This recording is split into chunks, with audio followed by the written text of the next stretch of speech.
Hi, we're here in Las Vegas, Nevada, the site of PowerGen International 2015, and with me right now is Andy Byers of Black & Veatch. Andy, you just won the Paper of the Year for PowerGen International. Congratulations on that. Well, thank you, Russell. It's a tremendous honor. It was very unexpected, but again, thank you to Power International. Thank you to Pinwell, and also thank you to all the committee members that took the time to read the paper. Well, it was a very well-written paper. It was about the Clean Power Plan. And so let's talk a little bit about the Clean Power Plan. It was published in the Federal Register last month. It becomes effective December 22nd. In terms of timing, what should utilities and power producers expect from here? Well, it's a very interesting time. A lot of anxiety, a lot of uncertainty right now. We're waiting to see what comes out in the state implementation plans. We're also seeing what comes out of the courts, so it's going to be until probably this time next year until we really get any clarity on what's going forward. You mentioned the courts. There's a lot of litigation underway right now. I think there is a request to stay the order.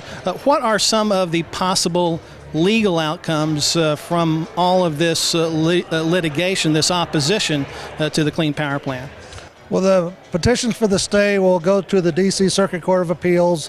It typically takes them about a year to work through these things. It may not be until next summer until we know whether there's a stay or not. If there's a stay, that kind of stops things. Nobody has to move forward, but that could take a little bit more time. And back to the timing aspects, it just so happens that that's about the same time the states will be submitting their initial SIPs. And of course, we have a presidential election coming up around then, so it'll be very interesting. That could have a big impact on the outcome of all this.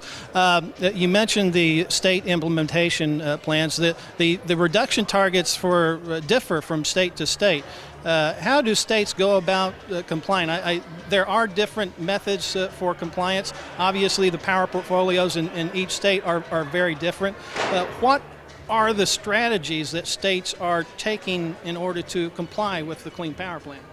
Well, the first thing the states need to do is to determine whether they're going to be a rate-based or a mass-based plan. Well, that'll determine a lot of the compliance opportunities. The rate-based plans give a little bit more leeway for demand growth. There are certain aspects for new nuclear or efficiency improvements that would tend to a lot of people say will tend to make a state look to a rate-based plan.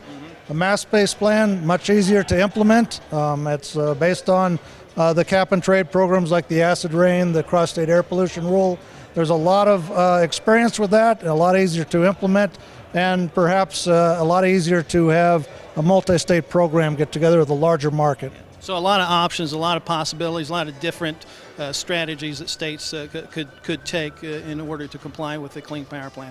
Well, it's a very important rule. It's going to dictate the direction of the power generation market for a long time, and we really do appreciate you being here. And once again, congratulations. Thank you so much, Russell. You bet.